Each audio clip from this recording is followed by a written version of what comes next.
In this third session, we're going to consider the political consequences of Christian Zionism and examine 6 ways in which Christian Zionist theology has been translated into political action. First, the chosen people supporting Israeli colonialism. The conviction that the Jewish people remain God's chosen people in some way separate from the Church is deeply rooted within Christian Zionism. A recent Christianity Today survey of evangelical opinion about Israel gives an indication of the strength of Christian Zionism in America today. The survey revealed that 24% believe the biblical mandate for Christians is to support the State of Israel. This is expressed in a variety of ways. For example, in October 2000, just days after Ariel Sharon's provocative visit to the Haram al-Sharif, deliberately timed to undermine the government of Barak for negotiating with Arafat over a shared Jerusalem, sparking the Second Intifada, an advertisement appeared in the New York Times entitled "Open Letter to Evangelical Christians from Jews for Jesus." In it they called upon evangelicals to show solidarity with the State of Israel at this critical time. "Now is the time to stand with Israel, dear brothers and sisters in Christ. Our hearts are heavy as we watch the images of violence and bloodshed in the Middle East. Christian friends, the gifts and calling of God are irrevocable." Romans 11:29. So must our support for the survival of Israel in this darkest hour be irrevocable. Now is the time for Christians to stand by Israel. 1980 saw the founding of the International Christian Embassy Jerusalem, founded with the express purpose of coordinating direct political lobbying in coordination with the Israeli government. One of its primary goals is to see the removal of Palestinian Authority offices in Western countries and the transfer of the US Embassy from Tel Aviv to Jerusalem. Along with Christian Friends of Israel and Bridges for Peace, the International Christian Embassy is a member of the National Unity Coalition for Israel, probably the largest and most influential network of Christian Zionists to be formed in the United States. Founded in 1994, the NUCFI comprises a broad coalition of 200 different and autonomous Christian and Jewish organizations representing 40 million members. They are dedicated to a secure Israel, their principal strategy to lobby the US media and political establishment, to challenge what they term disinformation and propaganda, and to express the truth about Israel. Since 1967, following the capture of most of the important biblical sites associated with pilgrimages from Jordan and Syria, Israel has systematically exploited the lucrative touristic gold mine and made tourism a tool of propaganda. Israel's greatest success, however, has been to enlist American evangelical leaders such as Pat Boone and Jerry Falwell as allies in promoting pro-Israeli solidarity tours. For example, Jerry Falwell's friendship tours to Israel include not only meetings with top Israeli government and military officials, but also on-site tours of modern Israeli battlefields, official visits to Israeli defense installations, strategic military positions, and an opportunity to experience firsthand the battle Israel faces as a nation. Christian Zionists, however, are not merely content to support the State of Israel politically and financially, they are also active in persuading Jews to emigrate to Israel. 2. Restorationism, facilitating Aliyah from the former Soviet Union. Christian Zionists are convinced that it is God's will for the Jewish people to return to Israel, since it was given in perpetuity to the physical descendants of Abraham. With the fall of communism in the former Soviet Union and Eastern Europe, Christian Zionists have become increasingly active in persuading Jewish emigres to make Aliyah and emigrate to Israel. Since 1980, a coalition of Christian Zionist agencies have taken the initiative in encouraging Jewish people to emigrate to Israel, seeing this as the fulfillment of prophecy. Since 1991, for example, the International Christian Embassy has paid for the transportation of 40,000 immigrants, 15,000 of whom were taken to Israel on 51 ICEJ-sponsored flights. Team members locate Jews, persuade them to emigrate, obtain for them the necessary documents proving their Jewish origins, distribute humanitarian packages, pay for exit permits, passports, debt repayments, transport, and accommodation. Once in Israel, the International Christian Embassy, as well as Bridges for Peace, assist émigrés with the resettlement costs, providing food, clothing, blankets, kitchen and school supplies, as well as medical equipment.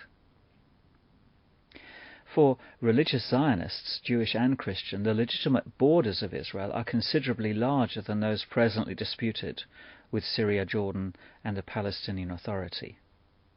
It brings us to our third section, Eretz Israel, sustaining the West Bank settlements. Christian involvement in the realization of Eretz Israel includes the military justification of these enlarged borders, the political adoption of the settlement program, and the economic support for the settler movement. For example, echoing the experience of the Israelites under Pharaoh, the International Christian Embassy offers a theological justification for Israel's victory in 1967 and a justification for its refusal to withdraw from biblically Jewish lands. God wanted to give his people that part of the land which they did not receive in 1948, says Jan Willem van der Hoven of the International Christian Embassy. The result of what became known as the Six-Day War was that Judea and Samaria, heartland of biblical Israel, and the ancient city of Jerusalem, King David's capital, were returned to their original owner. In response to international calls for Israel to give back the West Bank, Bridges for Peace asked the rhetorical question, what is so sacred about the 4th of June 1967 line? Nothing, they argue, since historically this was all part of biblical Israel and squarely won in defensive battles of 67 and 73. But this conviction that the entire West Bank is integral to Israel has led many Christian Zionists to adopt exclusive Jewish settlements to strengthen their claim to the land. Jews for Jesus, for example, compares Israeli settlements in the Palestinian territories with the settlement of Texas by the United States. The Christian Friends of Israeli Communities, CFOIC, founded by Ted Beckett in 1995, works in partnership with Christian Friends of Israel and defines a settlement as, quote, a piece of land where brave Jewish pioneers have taken up residence, in most cases a rocky, barren hilltop set up to establish a Jewish community where none had existed for thousands of years. In some cases, such as Shiloh, settlements are established on the original site of an ancient Jewish city. So far, CFOIC claims 39 illegal Israeli settlements have been adopted by 50 churches in the United States, South Africa, Germany, Holland and the Philippines. For example, Ariel has been adopted by Faith Bible Chapel, Arvada, Colorado. Hebron by Greater Harvest, Tallahassee, Florida. This adoption program is intended to be a means by which financial assistance and practical support for the settlers can be delivered. So, for example, through their social assistance program, the International Christian Embassy provides financial support for Jewish settlements, including bullet-proof vests to strengthen the resolve of settlers living among what they describe as 3 million hostile Palestinians. Because they believe the Jews remain God's chosen people, they support the Israeli colonization of Palestine. Because they believe the Jewish restoration is mandated in the Bible, they're encouraging Jews from Eastern Europe and the former Soviet Union to emigrate to Israel. Because they believe God has given the Jews the entire Middle East, they're committed to supporting and funding the illegal Jewish settlements on the West Bank, Golan and Gaza. Integral to this strategy of occupation is Jerusalem and the progressive Judaizing occupation and settlement of Arab East Jerusalem and the Old City. For Zionism there can be no compromise, since controlling Jerusalem has always been a barometer of their existence as a nation.